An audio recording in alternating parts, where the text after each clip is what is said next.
Gather round has come and gone, and our fantasy teams are back to best 18 this week. We're going to be reviewing round 4 and get us ready for another best 18 in round 5. Let's go! Just done it from nowhere. From inside the thing.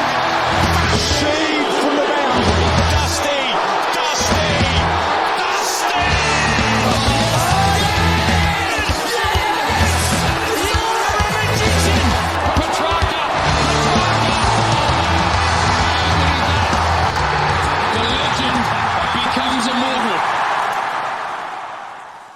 G'day and welcome again to the Ball Boys AFL Fantasy Podcast. I'm your host, Mitch Casey, and you can find me on Twitter at Ball Boys Fantasy, and I'm joined, as always, by the mighty, and he is very mighty this week, Luke Rogerson, coach of the Oxlongs, mate. Yeah, mate, up and about. I thought at the start of this week, I just had this funny feeling that I might have to change it to the Ox Smalls again, but the boys came through, so they came through. I'm feeling good about where the rank's sitting compared to where it was last week. So we'll start there. We'll try and get through this short and snappy. How did you score this week, and where is your rank sitting at after just 4 rounds into the season? Yeah, man, it feels like it's been going forever. Yeah, it's not been too long, so we've got plenty to go. 22-11 this week, so cracked the 22, which was really nice. A lot of coaches out there with big scores this week, so that actually did wonders for the overall rank. So I was out at around 10,000, and then I've come into 4,184 this week. Very nice. Heading in the right direction, which is good. In the Content Creators Cup, I lost to the mighty Harmy. That's stiff. If you score 2,200 and you lose, that's rough. It's the way it goes. He scored a really big score. He had Rosie with the captain there. He was ballsy to go there, and Bont as well. So he deserved to win. So well done, Harmy. Yeah, I had not quite as good of a round as you, but I was still pretty happy with my round, 2191, which did also move me up another 13 or nearly 1,400 ranks, and I'm sitting at 1,559. And if I compare my positioning this time, like today versus this time last year, I'm in a much better position than I was 12 months ago, which is all good signs. It's and positive, I mate. think I'm within striking distance. So the team, I think, is looking healthier. Fingers crossed a few things go my way. I managed to narrowly beat Sanch from the Hat Chat boys. It was a very close matchup in the end. I think if Steele went any bigger, it would have put me in a tough spot. But the boys just managed to get me over the line. So, what's that? 3-1 in the Content Creators Cup. So, going okay. Sitting 6 on the ladder. It's good, man. I think happy positions there. We're going good. Should we talk some bogs and flogs to review the weekend? Absolutely. Let's do it. And the winner of the Norm Smith medal. You're an embarrassment to what you do, mate. You're an embarrassment. Bogs and flogs, lots of players to talk about. I got to wear the glasses on the podcast soon. I can barely see what I'm trying to do over there. Oh, dear. So we're going to start all the way back at Adelaide versus Melbourne. Not too many standout performances. A couple of just sneaking over the 110 mark. But I'm going to give the best on ground to Mitch Hinge for stepping up. Obviously, there was no Millera. He's out for the rest of the season. So Mitch Hinge, someone that a few people floated out there at the start of the season. He is still priced only at 706,000. He put up the flat 100. That's a shit bog to start with. It's a shit bog, but I'll give it to him. Bog. It's a draft bog, but he's did all right. The flog from this game, mate, and I think that you might feel the same way about this, but Maxi Gawn gave us just the most horrible score for VC in terms of the fact that 109. What do you do with a 109? Yeah. So this was something that you contemplated, and you put it up on Twitter, I think you did as well. But ultimately, made the wrong choice. Well, with hindsight, that's easy with hindsight, isn't it? But 109, you kind of think the worst case scenario is that the guy that you put the C on gets injured. Something inexplicable happens, and the worst case scenario is worse than the best case scenario that you might get an extra 15, 20 points potentially. The shit thing about this one was his first quarter. Yeah. What was it, 45, 46, 7 or something fine. like that? He was killing it in the first quarter, and then each quarter just seemed to get worse and worse. And he looked like a man out on his feet at the end of that game. He did, actually. He looked like a man in need of a rest. So, fortunately for him, there's one coming up. One more game, and if he can get to his bye round, and he can rest up then, Maxi. So, not the best start in terms of just an awkward place to put his coaches in. Next game, Brisbane versus North Melbourne. Best on ground. I'm going to give it to Tom Powell for his 15 tackles. Oh, my. Just love to cuddle that game. We won't talk about his other parts of his stat line, but... Well, we will. because he's also the flog for the other parts of your stat double. line. The tackles are awesome, but when you have 15 tackles, that could have been a 140 score if he'd gone and done what he has been doing in the last couple of weeks with his possessions as well. 3 kicks, no marks. That's crazy. So I'd hate to see that continue for him without the tackles because that could be very, very dirty for us. Yeah, I mean, it's a bit of an outlier compared to what he was doing. His lowest disposal game outside of that was 28. So the 14 was literally half what his next worst was. Yeah. So I'm hoping it's just a bit of an outlier on a weird ground. But yeah, Tom Powell. Yeah, a bit of an odd stat line there for the young forward. Port Adelaide versus Essendon, best on ground. I'm just going to give this man the props, and that is Zach Merritt, because defies logic, defies the matchup. The matchup against, I didn't have him in the big boys because Port Adelaide, no one's really scored well against them so far until this game where Zach just went nuts. Zach said, "Fuck you, Mitch." Yeah, he's been a awesome starting pick so far. I would have been scared off with the Hawthorn matchup, with obviously the potential fin tag at the start of the year. He had what I expected to be the tough run to begin with Essendon, and I think they're actually going to go into a decent run coming up. So I think that's the problem. He's now fully priced, and he goes into, let's call it the next 8 weeks, where there's a lot of matchups that you'd think that he might feast on. So that's that's potentially, of all the, if you wanted to start with a premium and a caption option, it looks like it was him. I think he was him and Sarong are just probably the best picks of the bunch. He's not gone below 110, and even Sarong obviously had a bit of a lower score this week. So he's been, so far, averaging 123. He's been the guy. So, yeah, good pick if you started with him. This vlog's a little bit unfair, so I'll keep it short. But Connor Rosie basically got me in my matchup in the Content Creators Cup this week. So anyone who has Rosie, it was a bog performance. But from where I'm sitting, it was a flog performance. Selfishness. It is. Well, speaking of selfishness, do you want to talk about your bog for the next Best game? on ground is me and my hot take. I nearly got it. It was kind of there. We'll give it to you, mate. You gave me Hayden Young last week. So the preface was that I thought that Harley Reid was going to have his welcome to the AFL game, and look, he really did. He honestly stepped up. The commentators could not start gushing about this man and how many tackles that he broke. But he comes out, he kicks a goal. I did say you have 2, but he kicked his 1, first goal of the career, and had 78. And again, I said he'd go over 80, but give me 78. Which rewarded those people, or maybe a few people kissed, for those people who had the weaker forward line structure and had him on ground like myself. On the tip, mate. You got kissed. Let's go, Harley. So best on ground performance, just for the timing of the best score of his season so far. Yeah, nice work, Harley. Flog for me is James Jordan, but it's really not for me, mate. It's sympathetic to you, because those who follow you on Twitter, and we know you regurgitate all your thoughts on Twitter, but they will know that you're 2K short from going James Jordan to Flanders this week with the House close you trade in the back line. And if James Jordan just had given you something a bit better than what he did, fucking West Coast, mate. It should be so juicy, especially for players that are not that top echelon. We think that they normally go to town, but he saved that score too. He did. He had that late +6 added to his score, but he was going mid-70s against Melbourne, against Sydney versus Essendon. Where's that 100+ score from the preseason? What's going on, mate? Against Richmond and West Coast, you go back-to-back 60s, just not what we needed. And again, it's cost me the perfect trade this week by $2,000. And I'd planned meticulously for it. Didn't plan for him to suck as much as he did. So, yeah. Oh, man. I think a lot of coaches will take great joy in pressing trade on him this week. Yeah, so he's out for my team. Freo Carlton. I'm going to give it to another rookie here, and that is Jeremy Sharp. Again, kissed, I tell you. If you had the 4 rookies, or for whatever reason That's just good planning, mate. Had him in the midfield. Planning. He gave you the 100 matchup. It had me questioning whether or not to trade in a red dot, and I probably fucking should have, to get his 106 points in. Just big time performance against a tough matchup in Carlton. Yeah, he gets the clear best on ground performance in this game. Well, you were absolutely hating this game because I was riding Sharp hard with him on field, and I was also riding Nat Fyfe hard. And to three-quarter time, I think he had something like 75 points, and then you swooped in with one of your Mitch Mozzes, gave him little moz. Absolutely. And he scored 6 points in the final quarter. When he was having That's all am I doing? When he was having a Fyfe-like performance. So, I mean, more for me, inexplicable that I've still got Fyfe getting around at the Oxlongs. But hey, look, he looked good for the first 3 quarters. He did look good until you swooped in, mate. But he started to rest a bit forward, I thought, in the last quarter, and even at the end there, he wasn't in that stoppage. I don't know why. Your fault. That's why. It's all me. That's why, mate. Honourable mention for the flog goes to Jordan Clark as well. the most consistent fantasy scorer in the land at the moment. If you want a 97 in the back line. Not 98, not 99.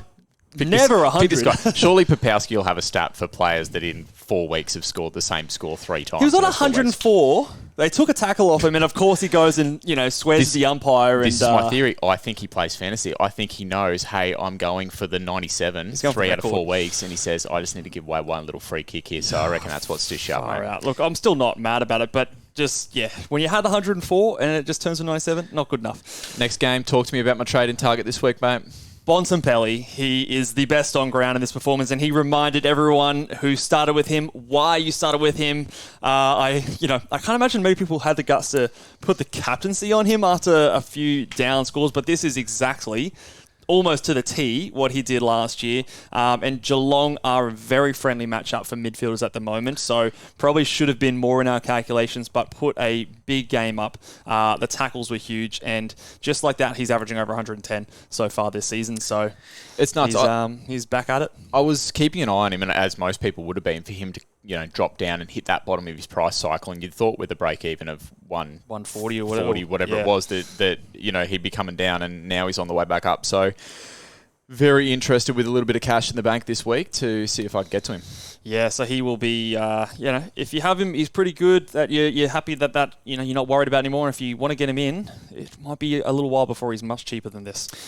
Flog. The flog in this game, Jai Clark got subbed, so that's floggish behaviour. Don't get subbed. But also, Bevo made Jack Macrae the sub, and initially, hear me out, I thought flog, but then I thought if Bevo drives Macrae out of the club, that could be bog behaviour, because we could be picking a guy up next year.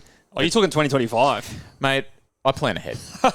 this is the thing. You've already packed it up for the season, have you? Yeah, I've got it sorted. I think that if he goes to a new club in a juicy role next year, he could be just cheap as chips. But you think that it might be a good thing for this year? Well, he needs to shed the vest first. But there is going to be a point, maybe it's around the buys or something like that he is going to be so cheap and tempting. And in a forward line as dog shit as this year... It's dog shit. We're going to be asking the question. It's not yet, just to be clear. We are not looking to trade him in yet. Trade him in this week, guys. But at some point, I would not be surprised if we are definitely asking the question. But yeah, Bevo he's just plaster his name to this category whenever the Bulldogs come up. Now, Gold Coast versus GWS. Lots to take away from this game. Correct. And we were watching this game closely. And... Talk to us about your bulk bait. Best on ground, Sam Closia. Oh. I hope that's how you pronounce it, but I heard Cloesi. Cloesi? But it didn't work for my joke.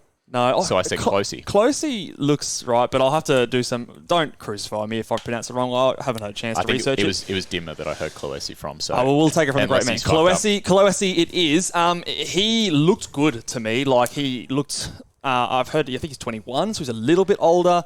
Had the size, like a bit taller, 189 centimetres, I think he was.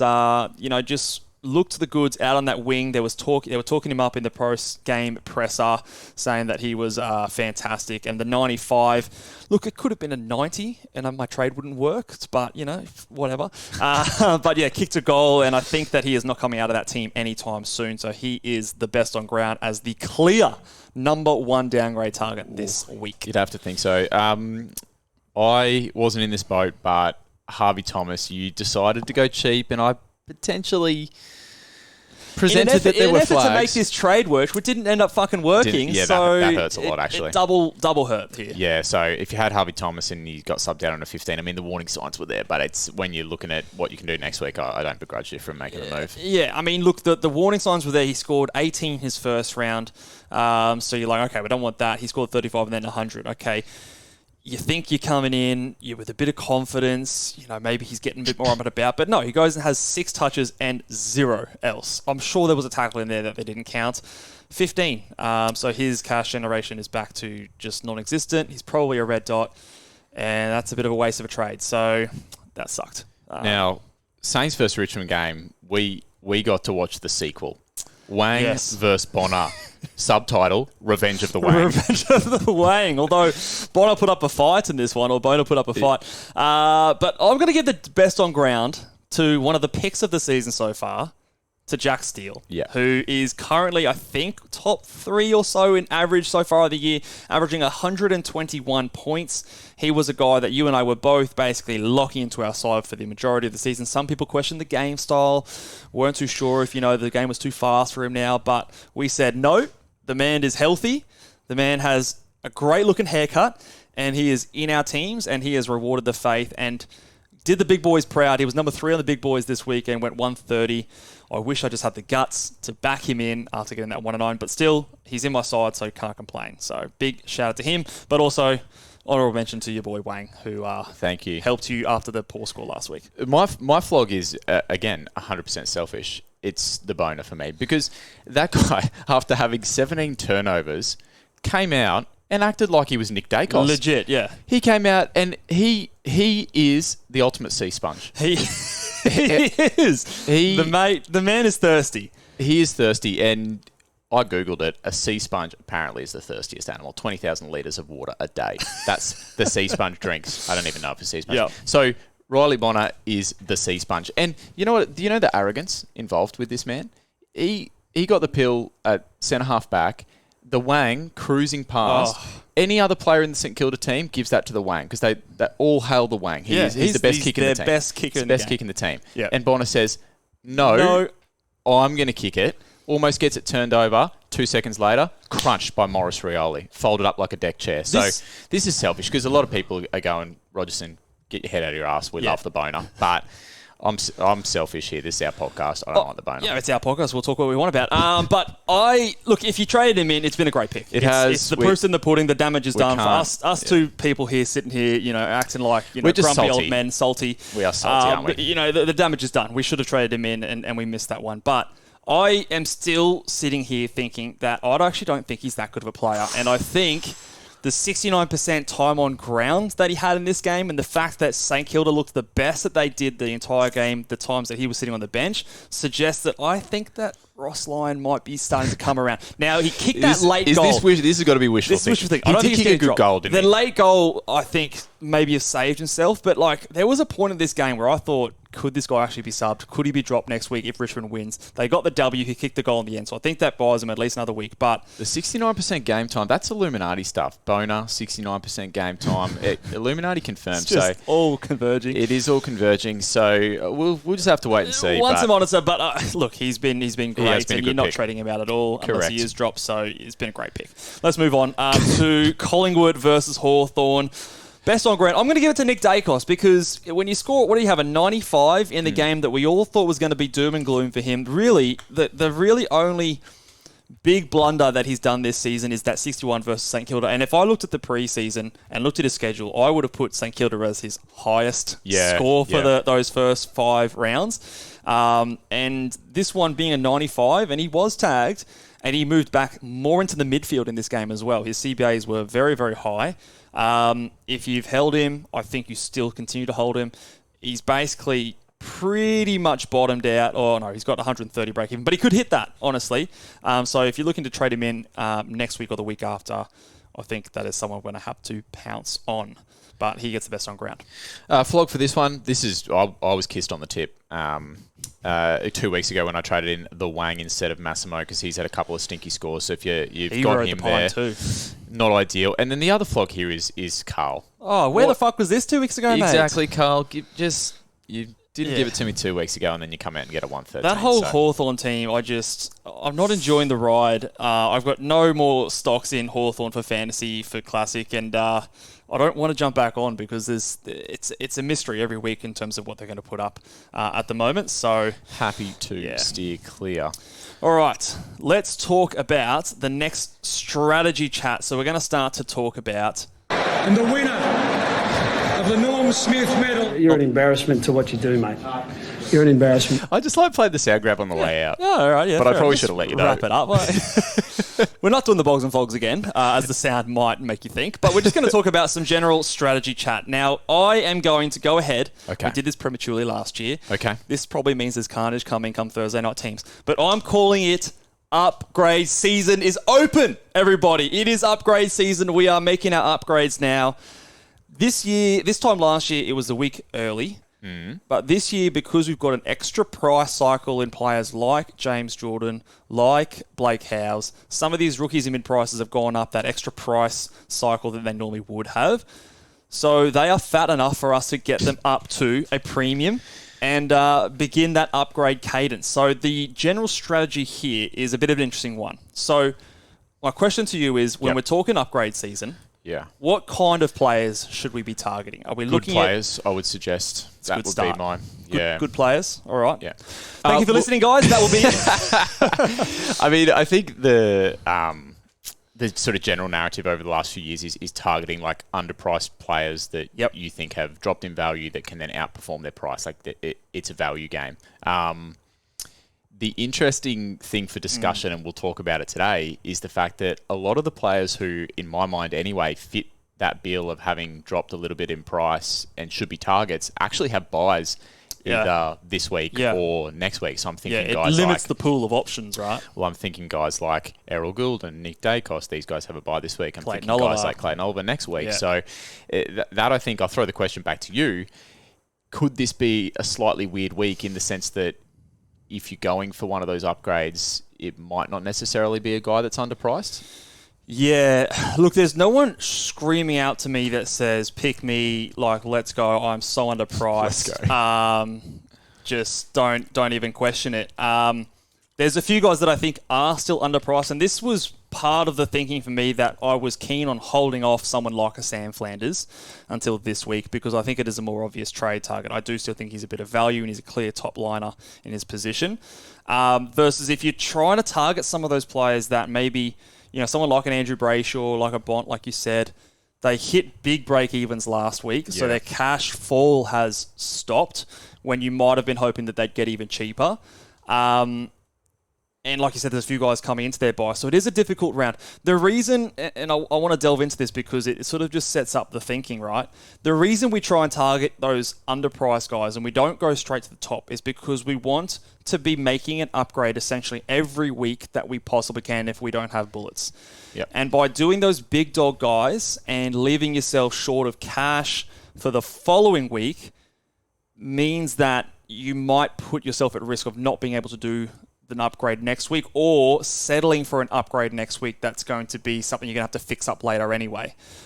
So this is why I still suggest that even if you can afford some of those big dog guys, especially like some of the guys that are way overpriced, so your Caleb Sarongs, your Tom Greens, your Zach Merritts, like these guys are killing it right now, but they are so expensive, over the $1 million. I would not be paying up for any of those guys. There could be an argument with some of the guys like Bont and Brayshaw who are a little bit cheaper. But if you don't have someone like a Flanders, if you don't have someone like even still a Tom Powell, like these guys that are more value, I would still be going there first. Unless you banked a whole bunch of cash last week and you can still go with that cadence this week and you're happy with the rest of your team, I would still try to look for those value guys where possible. So do you think it's a fair point to say that at this time of the year, you really do want to be looking a couple of rounds ahead and forecasting? I know there's kind of like two contrasting views here. Is like people will go, oh, well, you can't plan too far ahead because there'll be bullets, and that's 100% correct as well. There'll be bullets. But what you need to do is you need to make those plans. You got to have a rough idea of where you're going. Because yes, if there's bullets, no one can control that. You got to pivot. You got to fix up. Yeah. But if you fuck up just because you didn't have a clearly laid plan and you go, oh that's shit, I'm $20K short of this guy that I want to upgrade and I've got no one to go to because I spent up on the guy I shouldn't have last week, then that's probably like you don't want to put yourself in that situation. Yeah, 100%. So, for example, like we threw out a few names before, like I would in your like little black book or wherever you put your notes, like be looking at players coming into certain rounds, look at their runs, look at how much you expect them to be in certain times. And, I've got my eyes on someone like a Clayton Oliver. I've got my eyes on, Nick Dacos when I think he's going to be good value. Some of these players who are coming down in price, we should have our targets set on them and make our plans in according to try to get those guys in. Now, the next two rounds are also throwing us another curveball with the best 18. So does that lend itself even more to maybe of any rounds to spend up? If you've banked a bit of cash, could this be the round? Which is maybe making the targets. And the two names I'm really considering of those big line premiums are guys like Andrew Brayshaw and Bontempelli are the I two wouldn't guys I that wouldn't went... be trading in Angus Brayshaw. No, not Angus Brayshaw. He does not play anymore. Andrew Brayshaw and Bonds obviously both went huge on the weekend. Outside of the Freo Dockers playing Port this weekend, after that their run is quite good. Bonds' run is really good. And they're both priced around that 110 mark, but we know these guys could go on runs on 115, 120 plus. So there is an argument to make that maybe they are, even though they're expensive, a little bit of value. But like I said, I would still be trying to tick off those other guys first, like a Flanders, like a Tom Powell, those guys that are clearly still maybe 5 to 10 points underpriced. What about the other side of this thing is, and this is a question that I sometimes struggle with, and I think it changes week to week. Do you try and get the best player you can afford, regardless of what rookie you bring in, or is it get the rookie and then see how much money you have to spend and shop with that budget in mind? My initial thoughts are I don't think you can fuck up the rookie selection. Potentially there's a case to be made that on any given week there might be 2 or 3 rookie options that are actually all half decent. So you might look this week and think, Cloesi or Closey is like the pick of them, but then you might look at his teammate Will Graham and think, he played all right. But if you're trading in a 200k absolute dud that might not even be playing next week just to get the trade that you want, then I think you're going to pay for that later on. Yeah, and this is why where possible, I'll always like to wait a week, have a look at the rookie, because then you're going to have this much more information. Like, I know a lot of people went Cloesi last week and they looked like geniuses. Yeah. Great job. But had that not gone your way, you would have been in a really tough spot with a dead rookie like I have with Harvey Thomas there. So what I would say, and the way I think of this, if there's a standout rookie like a Cloesi this week, he is the number one priority, especially this time of the year. Where I would maybe have a bit more flexibility is on who you're trading out. Okay. For example, and this is just a bit of a reflection of what I'm doing with my team, I can't quite make the Blake Howes move down to Cloesi to get my James Jordan up.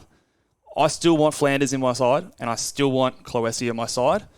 So I'm happy at this stage to cut maybe a rookie that has a bit more cash to make if it's going to mean that I get those 2 players that I think are the best targets this week into my side. So I'm happy to cut someone like a Harley Reid, cut someone like a Darcy Wilson or a Seth Campbell or these kind of types. If that cash is the difference for you to be able to make that trade, I think there's definitely merit. He plays for Essendon. In getting off those rookies early, because at the end of the day, they're rookies. Before this week, Harley Reid was doing trash anyway. I was going to say, the 2 examples you used, Reid and Wilson, well, Wilson gave you 35 the previous week and Harley Reid barely more than that. So it is week to week with the rookie. So I think that's a good way of looking at it. Yeah, so I think the guy you're getting in is more important than the guy necessarily you're trading out at this stage. Unless it is a real obvious one. Like, I wouldn't be trading Riley Sanders out or player like Ollie Dempsey, who still has a lot of cash to make. I'd still be rolling those guys. But if there's a little bit of a difference on some of the other guys, I would pull the trigger. All right, mate. In the interest of time, you ready to go kung fu fighting? Let's do it. All right. Do you do it on the? I almost did it on the front of my face. I'll go to the back. I think it is. I just think I weirdly reached for the front. Let's go. Chopping block number 1, chopped player this week, for good reason, is James Jordan. Back-to-back 60s on his buy round. Did his job. See you later, mate. Perfect. You're out of here. So this is the one that we've all been sort of planning for, and I think he will be the number 1 traded out player, and for good reason. I think he can go. Couple other mid prices that I think are happy to go as well. Jack Billings. He probably should have been traded last week if you had him, but if you had a few bullets that you copped and had to hold him for another week, he has to go this week as well, because he is bleeding cash and he is not scoring any better than the rookies are. And in the best 18 round, chances are his score won't count either. So he's got to go. And everyone's trading target from a week ago, Massimo D'Ambrosio, if I pronounce that right. He's also a candidate to be chopped. You said he was pine riding too. He was pine riding. I think he had low time on ground. There was a big concern. I think the Hawks mismanaged their interchange and were sort of capped out a little bit there at their... I think they only had a 2 or so left, so he rode the pine for a little bit longer than probably he would otherwise. But 65% time on ground, 55 points. And from what I'm hearing, I didn't watch this game, he saved that score. He did actually. He was at 22 at halftime, and I thought I was going to win my matchup actually with him going so poorly, true, but he did. He true. saved He it. was unique. So he is someone that I think. The thing was, and I was always a bit skeptical, but like he kept proving me wrong in those first 2 rounds with the 94, 96. But he is one of those ones that maybe the sample size might be, something that some of us might have fell victim to, because that wing role, which he does play a lot of, Can be volatile. is volatile. Blake has an interesting one. He's got one more week until his bye, so typically we might be thinking, I'll hold him for one more week, but the scoring in the last 2 weeks just hasn't been there, and 55 break even this week. He's not going to be in your best 18, so if he's the guy that can get chop down him. to Cloesi and that makes the upgrade, that is the perfect trade, I think, in that point of view. 55 break even. His cash generation is done. Yep. And the plan for most people is to trade him out as buy anyway, so he can go. And then I do have Harley Reid there because... Is this just to make yourself feel better that you have to trade him out, mate? Well, look, some people would have traded him last week and might have looked felt pretty silly at 3/4 time, but he did slow down dramatically. And if you took that game, like, how good did he look? He looked incredible. Yeah. He scored 78. Like, it's not... He's got It's not 100 plus. It's not like... I think you're making yourself feel better. Maybe He's got I a am. break even of 18, and we know that West Coast are heavily invested in wanting him to be good. Maybe this comes down to the fact of if it means you can do what you need to do. This is maybe more the point I was trying to make. A lot of people won't be in this thing. The difference between Howes and Reid is It's like fuck all. 4K. Yeah, it's so the only reason you're here is because you're within 2K of that trade. Yeah. So I think there won't be a lot of people that really need to do this week. Yeah, but say, for example, you traded James Jordan last week and you're trying to do like a 1 down, 1 up, and you go Howes down and a Harley Reid up, and you can get an upgrade off the back of that. I still think that's a great move because you're getting a player that's probably not going to count towards your best 18 to someone who does. Even if it's to someone like a little bit cheaper with some of the trade-in targets we're going to talk about in a second, I still think that it's an okay move to do. And his name could really be... It could be Darcy Wilson. It could be someone like a Seth Campbell who also has a buy in a week's time. It could be a Jai Clark if that's what you can. If you've got the cash there, and he's someone that we forecast maybe is a bit of a vest risk or a red dot moving forward. Those rookies, even if they've got a little bit more cash to make, they can still go if it gets you to the player you need. So that, I guess, is sort of what he's there for. Some other guys I'll throw your way. Okay. A couple of mid-prices in Nat Fife and Zach Williams, who are not killing us, but they're probably right on the edge of our best 18. They've made a bit of cash. If we're looking for ceiling, and maybe you can't get those rookies up to the guy you want, are you looking at chopping some of these guys out? Yeah, this for me, I have 5, but just because I'm in the position with the Howes situation, I'm probably gonna hold him. But any given week, he's shown that he could be a vest risk. There's every chance that he gets rested at some stage as well. I'm pretty sure they have Port Adelaide this week. Am I right in saying? Yeah, Freo do. Port Adelaide. Port Adelaide. So it doesn't fill me with much confidence. This, to me, is the one that if you've already traded Jordan and you have a Fife or you have a Zach Williams and you're in a pretty luxurious position, these would be guys that I'd be looking to pivot off to and potentially upgrade from. Yeah. Like, let's say you traded Jordan off last week, then you go one of your rookies down to a popping rookie, let's call it Cloesi, and then you go a Williams or a Fife up. Yeah. Yeah, I mean, even if you, say you were really tight on cash and you could only do, a James Jordan down to a rookie and a Fife up, I'd even be happy with that because, in a best 18, you're trying to chase ceiling. You've got these rookies that, like Cloesi comes in, scores a 95, and you just get the bit of a rub of the green there and you get a bit of luck come your way. Yeah. I think that's probably a move I would still tick off. It would probably bank you a decent amount of cash as well and be able to kickstart that upgrades cadence over the next few weeks. So it's another example of where I would be trying to get the upgrade, get the must-have rookie this week by any means necessary, and I'd be fine with that. What about a couple players on their buy round? I don't think we're trading Isaac Heaney. I think we're locking that in. Yep. You're keeping Nick Dacos, right, if you have him? I would be. I would be too. I've had a few people ask me already about some questions about trading Nick Dacos. If you've held him to this point, I would not be trading because now we're in upgrade season. I think it was a bit of a different story in rounds 2 and 3. I think that the sideways moving in those buy rounds were more feasible. But by trading Dacos this week, you're not making your team better for the long run. Yeah. Because there's not really anyone you're trading him to that makes a lot of cash, that can do near enough to what he does. So I think, for the most part, I'm happy to ride with Dacos and Heaney as my 2 round 5 buy players. But if you've got Grundy as well, if I have Grundy as well, I think I'm okay to trade him in that situation. This is interesting because I was just chatting with a very reputable coach from another podcast a few minutes ago, and he's in that position where he's got Grundy there and was talking about the fact that he was contemplating a move that he's been thinking about for weeks, which is a Grundy up to like a Romar at Grundy's buy, but with what Ross Lyon said in his post-match press conference, saying Tom Campbell and Ross Lyon says a lot of things. He said, I think he says this thing a lot. Well, he does, and he even mentioned like UFOs and aliens in that post-match press conference. So I don't know what's going on, but he said that at some stage Rowan Marshall is likely to get a rest, and Tom Campbell is waiting in the wings. A match off, or is it like Tom Campbell comes in and chops him out and he maybe plays 60%? Well, even if it is, the week that you trade in he's expensive still. You don't want that happening either. So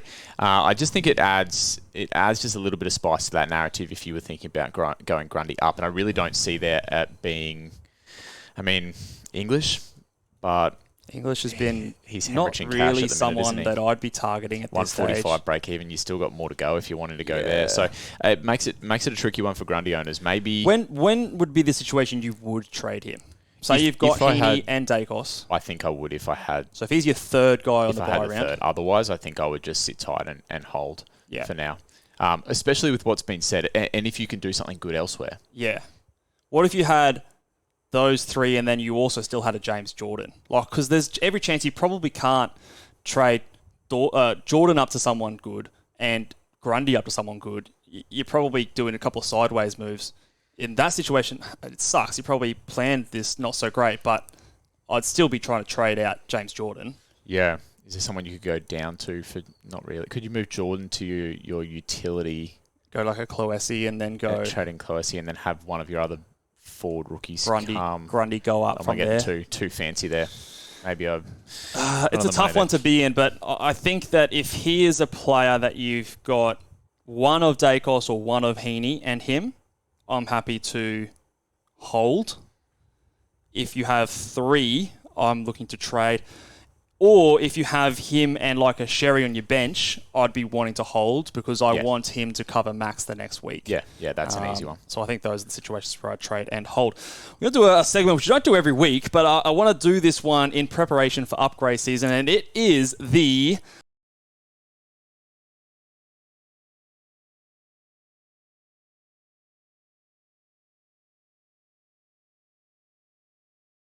Is the Ball Boys best boys? We love alliteration here, don't we? Yeah, we do. So this is sometimes, a bit of a rip on other people's rolling 22, but I'm going to do it a little bit differently because we're not going to go through a full 22. But I want to go line by line and talk about the players that are locks for the best 22. Okay. And the players that we are reserving spaces for. So in some of these ones, especially in the defenders, which we're going to go through a second, some of these players are not defenders yet. Yeah. So these are players that I think are going to be top of their line, that are kind of that tier above the rest. We'll talk about blankets and stuff all the time and getting all comfy under these blankets. Better than all the rest, you might say. These guys are better than all the rest. So I think we need to be planning for, at some point during the season, having these guys in, which I think helps us make the decisions. And this is the list that I've made. I want your thoughts. Yep. Defenders. I've got Young. 4 players. Sorry. Oh, is that not he's who not, you were? He's not quite there. He's not on the list. He isn't, but we all have him there. At number 1, I still have Nicky Dacos. Nicky Dacos. Number 2, I've got Harry Sheasel right there with him. What a gun. At 3, I've got Lockie Whitfield, hasn't dropped below a ton yet this season. Yeah. And Nick Martin, who again is not defender yet, but he will be. I've got him at number 4. I think those 4 players are kind of a cut above every other defender. Okay. I could have put Hayden Young in there, but he does, I don't know. There's a few other guys that maybe are there and abouts, but I think those 4... we are all going to want those 4 players in our defence. So it's something that you're going to want to plan around. Okay. Now, is there anyone you think I'm forgetting?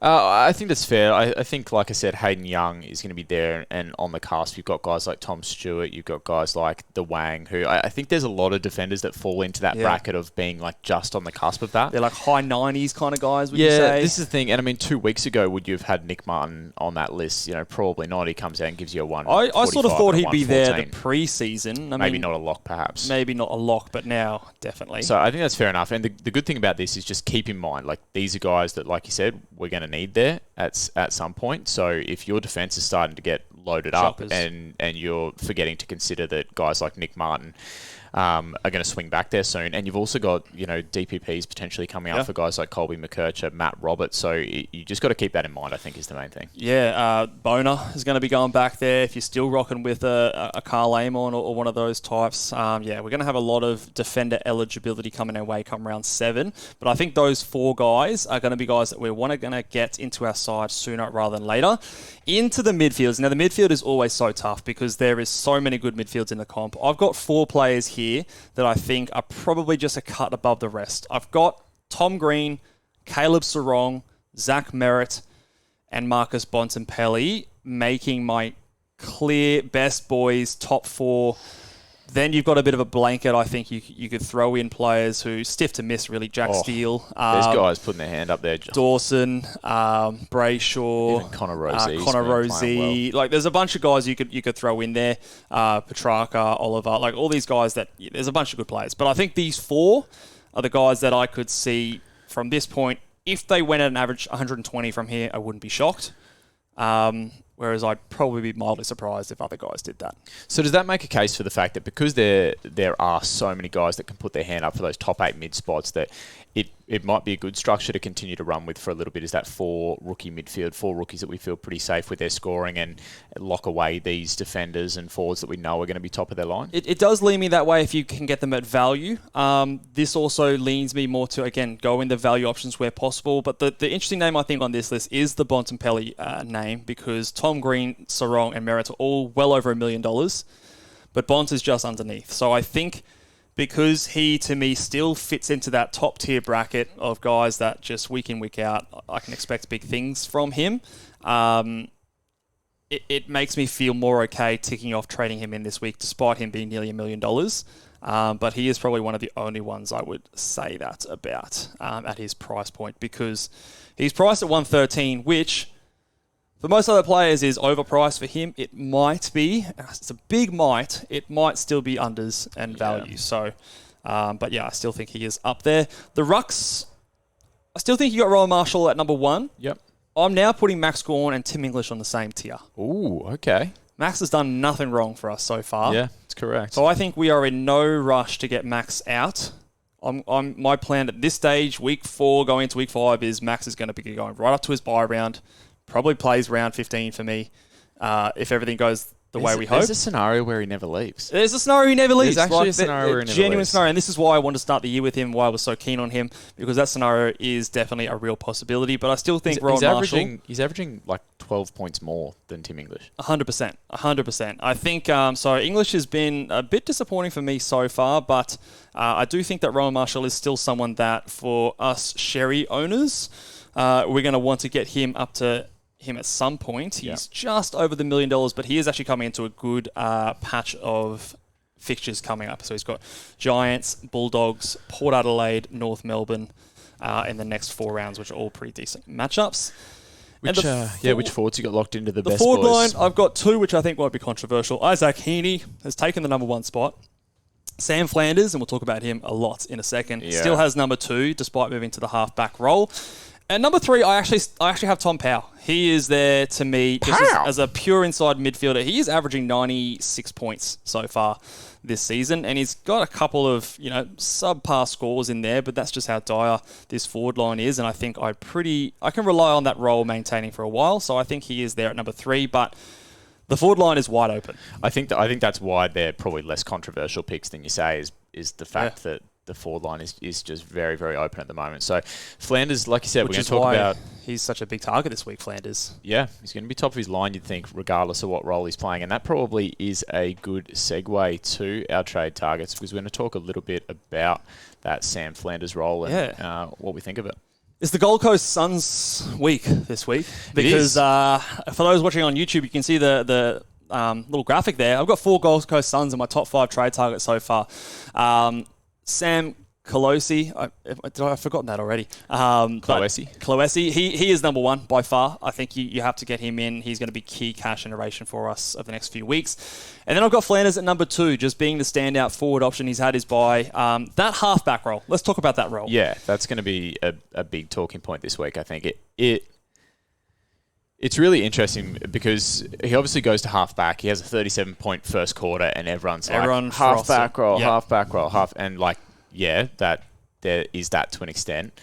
But then if you took the next 3 quarters in isolation and ignored the 37, point first quarter, then he's really only got sort of 60, just over 60 in 3 quarters, and you kind of think, oh well, is that going to be as fruitful as we think? So listening to the Dimmer press conference, he's playing that role now. It looks so did you listen to the? Yeah, he loved what he did. He used it well. Yeah, he asked the reporter. The reporter said, "Oh, is Sam Flanders going to go back into the midfield?" And Dimmer said, "Oh, do you think I should put him back in the midfield?" And the reporter was like, "No," and Dimmer was like, "Good, because I don't either."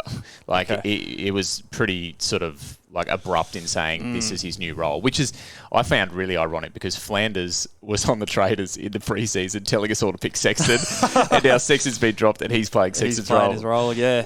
What do you think? You think it's a good role? I have more concerns with him playing this role than the tight midfield rotation where he was the 4th guy. Yeah, previously. It's the tackles. It's not to say that I think it's a bad thing, and I still have him as a top, obviously, he's the top premium upgrade target for me. Yeah. That just raises more questions for me, particularly with the matchups and the venues that Gold Coast are going to be playing over the next sort of 5 to 6 rounds. They play this week at Gold Coast at night, which is obviously a bit dewy, not always known for the best for defenders. It's the moist run. They've got the moist run. They've got another game at Gold Coast coming up against West Coast. And again, for defenders, West Coast are nowhere near as friendly as someone who's playing midfield and high half forward. The Lions at the Gabba, another night game. Moist. They've got TIO stadiums in back-to-back games as well after that. Very moist. So you've got, what's that, 1, 2, 3, 4, 5 out of the next 6 games that are dewy conditions. And I think he's the type of player, like, if you just kind of talked about players who are thirsty, he's in that Nick Martin kind of category. He's sea-spongy. He's sea-spongy. But I don't know if I view him as, like, if you were to compare the players, I'd project Nick Martin to average more than someone like a Sam Flanders. Yeah. Just game style wise. I think so too. I don't think that Gold Coast are kind of in that realm of Essendon where there's just so many points to be had across half back. But I traded him in last week. Yeah, so you got to live with it. And I'm kind of happy that I don't have to obsess over it. It's like, if it goes to shit, then, hey, I didn't see that coming and, more for me. But so he's priced at 90, 97.5, 98. It's the line he's on, but. It's the line he's on, but I would no longer really consider it huge value, really. Like, I don't think he's going to be like a what does he go? 105 best case? At a best case. So I don't think it's huge value, but I think that he'll be a guy that a lot of people can get to this week when you can't get to that next bracket. Yeah. And for me, he's that's still okay. 850. He's priced under 100. He's a premium in his line. And with all the concerns with the ground, like, there is still serious ceiling here, especially because maybe now he's taking a slice out of a different pie. Like that midfield was stacked with Took, Rao, Anderson. I'd like Lukosius to stop eating that pie, but I didn't like that. I think that's he was good too. Will Powell is someone that we were talking about last week as maybe an option. He's dead. It's more of a pow. So if that's going to be something, but then again, if like you wouldn't expect him to score like that each week. 37's pretty stinky. Like he's got to probably put 40 points on top of that. Where does that come from? Does that come from Lukosius? Does it come from someone like a Flanders?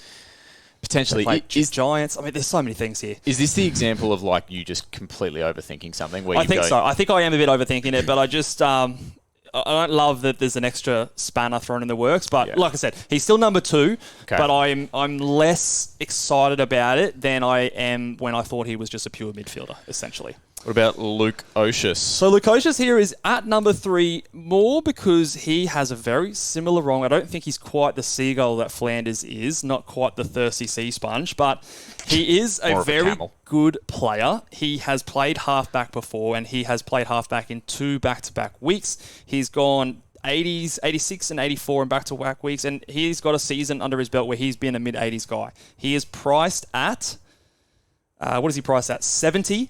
So you've got 10 to 15 points of value here, and if you can put up mid-80s in this forward line, that's a good pick. That is you're happy with that. Yeah. So if you can't, or maybe you traded in Flanders last week, or you can't quite get there and you want to just get the rookies in the cash gen going, I really don't mind the Lukosius trade-in option. There's a bit more risk to it, but I think that he is an underrated, unique pick. It will be risky because of that low ownership. Yeah. But they want the ball in his hands, and he's a very good kick. I think the what's the rookie key forward's name that came in that they drafted this year? No, the other. I'm going to look it up because I can't remember it. But he basically, I think, moved him down back because when he came in, that's when they made that switch, and they've obviously changed a bunch of things in the team as a result of that. Jed Walter is the guy I'm talking about. So he's gone forward. He can't play any other positions. So they put Lukosius back. I don't mind it. I think that there will be a few people in the position this week where they're downgrading to their rookie target from one of their fattened guys, and they can't get Jordan to a premium that they want. They don't have enough cash in the bank. And so I don't mind it as an alternative option.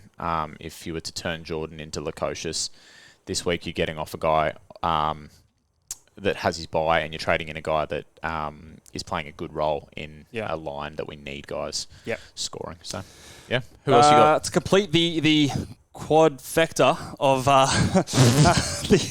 the Gold Coast Suns trade-in targets, Tuke Miller is my final Suns to talk about here. Priced at 101.7, so 102. There's a chance that he puts best case scenario 10 points on top of that. And I think Flanders coming out of that midfield probably helps him. Yeah. Do you think the ceiling's still there like it used to be for Tuke? He's got, in the next maybe not. I'd expect 120s. In the next 6 weeks, he has Hawthorn, West Coast and North Melbourne. Sprinkle Sydney and the Lions in there. But the moist run doesn't scare me as much with those midfielders who are in there tackling. Could even be good for his tackling numbers. Yeah, not the worst. And who you got last? Tell me. I've got Bontempelli. I've got Marcus Bontempelli sitting there. He's expensive still, $992,000, priced at 113.7, but we just obviously saw what he can do. But I still would probably go Tuke Miller over Bontempelli, and that's why I've got them ranked this way. So if you are looking for a midfielder, I would try and go for someone who's priced 10 points cheaper, nearly 100K difference there. Actually, there is a 100K difference. Have I got this right? Yeah, 887. He went down 13K. So what about the captaincy value of the Bont? Well, that might be, if you're looking for someone who's the captain option, then maybe you look at that. But Essendon, St Kilda, Freo, Hawthorn, Richmond. We've got Sheasel, we've got Max Gorn, we've got Jack Steele. Essendon, St Kilda, Freo, Hawthorn, Richmond. That's fine. What do you do against West Coast? Yeah, okay. Look, I'm just saying that for the way I play, I would try and chase those value options and go and save that cash, try to get a better upgrade next week. But Bonds I would listen to. I would definitely listen to, because he has the ability to go on stretches where he goes 120 for a long time. And if he does that, that is value. That is 100% value with what he's priced at right now. I have to take my own advice and sit down and work out what I'm doing in the next couple of weeks. So yeah. I'm quite close on those guys. I haven't listed this way just because that's just what I normally do. So happy for you to talk me either way. All right. That might do it for us today, mate. Any other guys you want to talk about? Or maybe throw another smoky option there. What are your thoughts about Luke Davies-Uniacke as a trade-in target? I know he's very frustrating players that have him in there, but he is still cheap. He is cheap. And his run actually coming up is not too bad. I'm just pulling it up right now. Geelong, who just gave up 150 to Bont. Hawthorn, you wouldn't think they're tagging him over Shees at this stage. Adelaide are giving up lots of points to midfielders at the moment, and St Kilda gave up a bunch to Timmy Taranto on the weekend. So I feel it'd be too risky. If you trade him in and he continues to do what he's doing, you can't really get off him. Do you know what I mean? It would be harder to get off him. So it'd be a very bold move, but it'd be only the move I'd make if I had just no other way to get any more cash. But it's still, I think, an upgrade over a rookie or a mid-pricer, and especially base 18, he has a ceiling. So He does. For those of you who have him in your side, I definitely don't think you should be trading him out. That's, I guess, maybe the bigger takeaway here. All right. Beautiful. Wrap it up. We might call it there, mates. We're getting ready for upgrade season, and we are back to normal times this week. We've got no more early Fridays, and we are back to no more daylight savings times either. So we will be back on for later for our time, normal time for everyone else, the 5 o'clock Friday afternoon. So stay tuned for that for our live show, guys. Make sure you guys give this one a big thumbs up if you're watching over on YouTube. Subscribe to the podcast on YouTube, Apple Podcast, Spotify, wherever you get it. And make sure, if you haven't already, guys, if you've enjoyed this stuff so far, go and give us a 5-star rating and review on Apple Podcasts or Spotify. Helps us out, gets our pod out to more listeners, which can only be a good thing. And we'll see you guys for some spicy takes, some big boys on Friday, and happy trading before now and then. See ya!